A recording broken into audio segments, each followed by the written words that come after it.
Tim Dillon has become basically the voice of blue collar America somehow.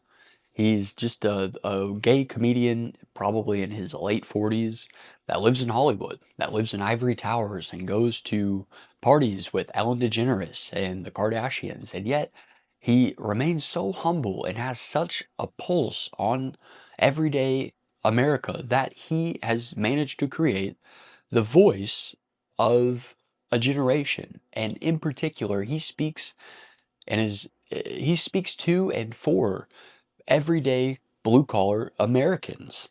They all agree with him. They all love him. And it's because he says things the way they are. And he's super, super funny. I remember when I was first exposed to Tim Dillon, I think it was on Joe Rogan. I was like, who the fuck is this guy? He's hilarious. He's so funny. And I love how he goes down conspiratorial rabbit holes. And for the record, he's very smart. He knows his shit. He was on with Alex Jones, and he knew just as much as Alex did. He could play dumb, but he knows. He said, this is like a child's make-a-wish. I can't believe I'm here with Alex Jones, the great Alex Jones. I think he imitates Alex Jones in a lot of ways. He's very, very, very good at speaking, and he's very good at riffing. I think that he is one of the best riffers to have ever put out content that I can think of. I don't know anyone else that can just speak and people will listen. He doesn't need to do any fancy things. He just does skits and he just speaks. And I don't even think that it's orchestrated at all. I think that he has talking points and they just let him go because you don't put a saddle on a Mustang. You just have to let him go and just do his thing. But he is gaining a lot of traction. I think that he's our generation's Alex Jones.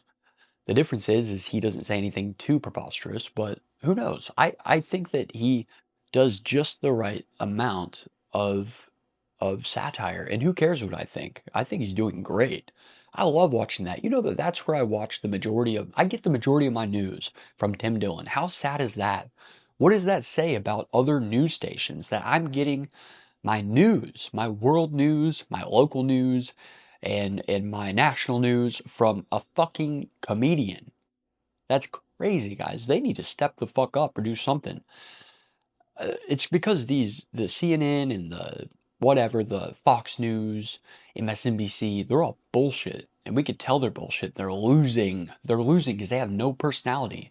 All they do is talk, read from a teleprompter, and that's the problem with them. Today's news, we have four people who are still stuck in the Middle East, and we don't know what is going to happen to them. Officials say that ba ba ba ba ba ba ba. Now back to you, Tom. Oh, thanks. Well, in today's news, it's bullshit. Quit doing that. Or don't. I don't care. I don't want a talking puppet anyways. I want someone with a personality. I don't care if they're wrong or I disagree with them. I want it to come from the horse's mouth. I want people to be saying things. And most importantly, I want people like Tim Dillon that say exactly what's on their mind. They don't hold anything back. They just give it to you straight, much like I believe I attempt to do. I give it to you guys straight. Sometimes I'm wacky, sometimes I'm serious, but I'm always honest. And I love that style of journalism. I think it's great. He's like a guy in the bar that you get introduced to and he just starts talking about crazy shit and you're like, holy fuck, this guy's interesting. I don't know if it's true, but this guy is so interesting. And I think it is true. I think that he touches upon topics that other people are scared to even speak about. And I think that's what sets him apart. And he is holds no bar, don't give a fuck, will say anything and will do anything to get a laugh. Even if it's at the expense of some very, very important topics that are happening, like what we're doing in the Middle East or the fact that this is happening or that's happening, he makes it more palatable by making it funny. And by comparing him to Alex Jones, I think that's the edge he has on Alex, is Alex isn't a comedian. So anything that he says, he's automatically a right-wing conspiratorial nutcase. When Tim Dillon says it, they say, well, fuck, he can't be right-wing because he's gay. Fuck. What can we get him on? What else can we get him on? He's an extremist. No, he's a comedian. He's just making jokes. It's like, oh shit, we can't hit him. We can't touch him. Our normal spells of saying you have to be silent. Silentosa. My siliosis. Boop. Like a Harry Potter spell doesn't work on him. because he doesn't give a fuck. And I feel like his audience knows him to where they could automatically just be like, nah, shut up. Shut up. It's like when they tried to call Joe Rogan racist. Like, shut the fuck up. You don't know what you're talking about. Shut up. Yeah, whatever. And I love that relationship he has with Joe Rogan. Joe Rogan gave him a platform, and I'm very grateful for that. But Joe Rogan does his own thing, and Tim Dillon does his own thing. They're over here, and sometimes they collaborate, and if they don't, that's cool. But Tim Dillon, regardless, is just giving us all of our news. What does that say about our current entertainment cycle that we get spun into with all of these big corporations? It says they're full of shit. We don't trust them. Never trusted them. I remember when, I believe it was Tim Dillon went on CNN with this chick, and she acted like she was stupid, like asking questions. What do you think that means? Well, she said something like, well, Joe created a comedy store in Austin, Texas, and a lot of people are right wing, and I wanted to get tickets to it, but I couldn't get tickets because they were sold out. And he's like, well, yeah, it's a very popular comedy store. We have right-wing people, we have left-wing people. What matters the most is that you're funny. If you're funny, you're going to succeed, and you can try to see it. You know, you just have to get the tickets online and just try to wait. It's a very popular spot right now, but you can do it. It's like a fucking uncle explaining how the world works to their niece. Like she's retarded. She's like, why aren't there any left-wing comics? He was like, there are left-wing comics, but they're not Joe Rogan. Okay, what the fuck? What's your point, bitch? What's your point? And she had the audacity to be like, I asked to speak to Rogan and he didn't respond. It's like, yeah, he's the most famous, influential person in the world when it comes to podcasting.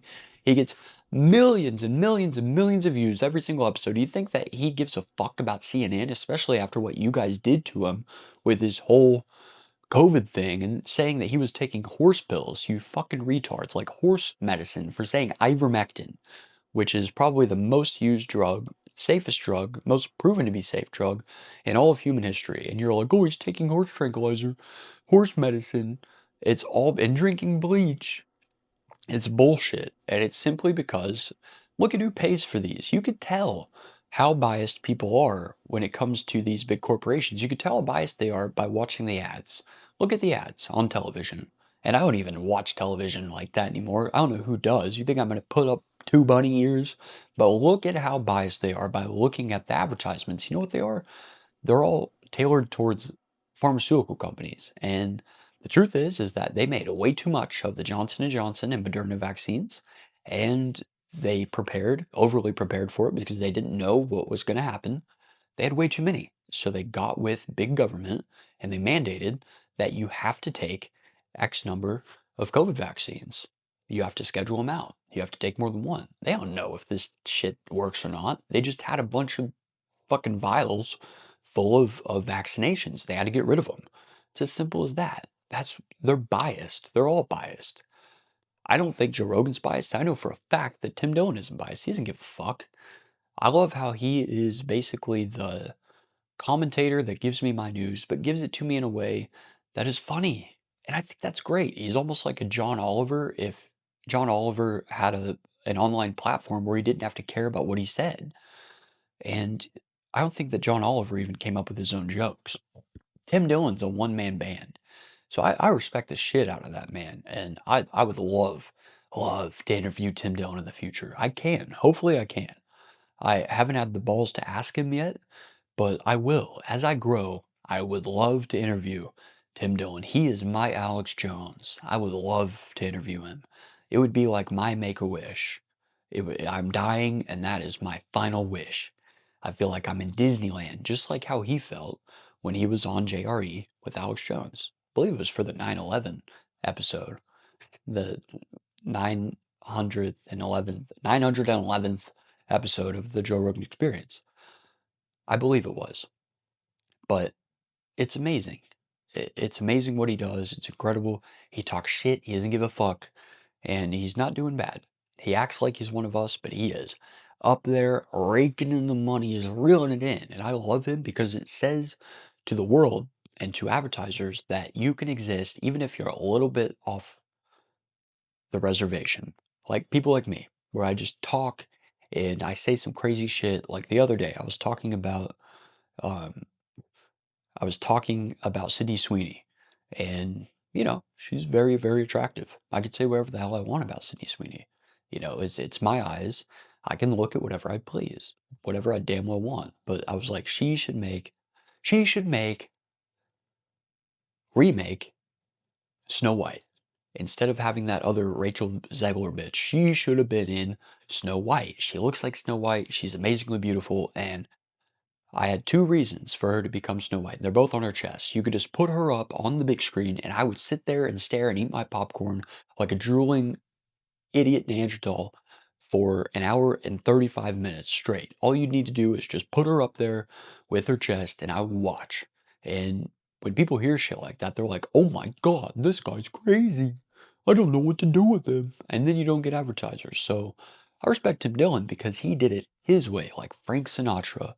I did it my way. Oh yes, I'm a fan of you, but too much to mention. I don't know.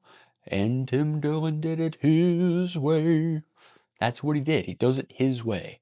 He's a smart cookie. He's very smart. He has probably one of the most clever tongues in all of media and all of entertainment. He is quick with it.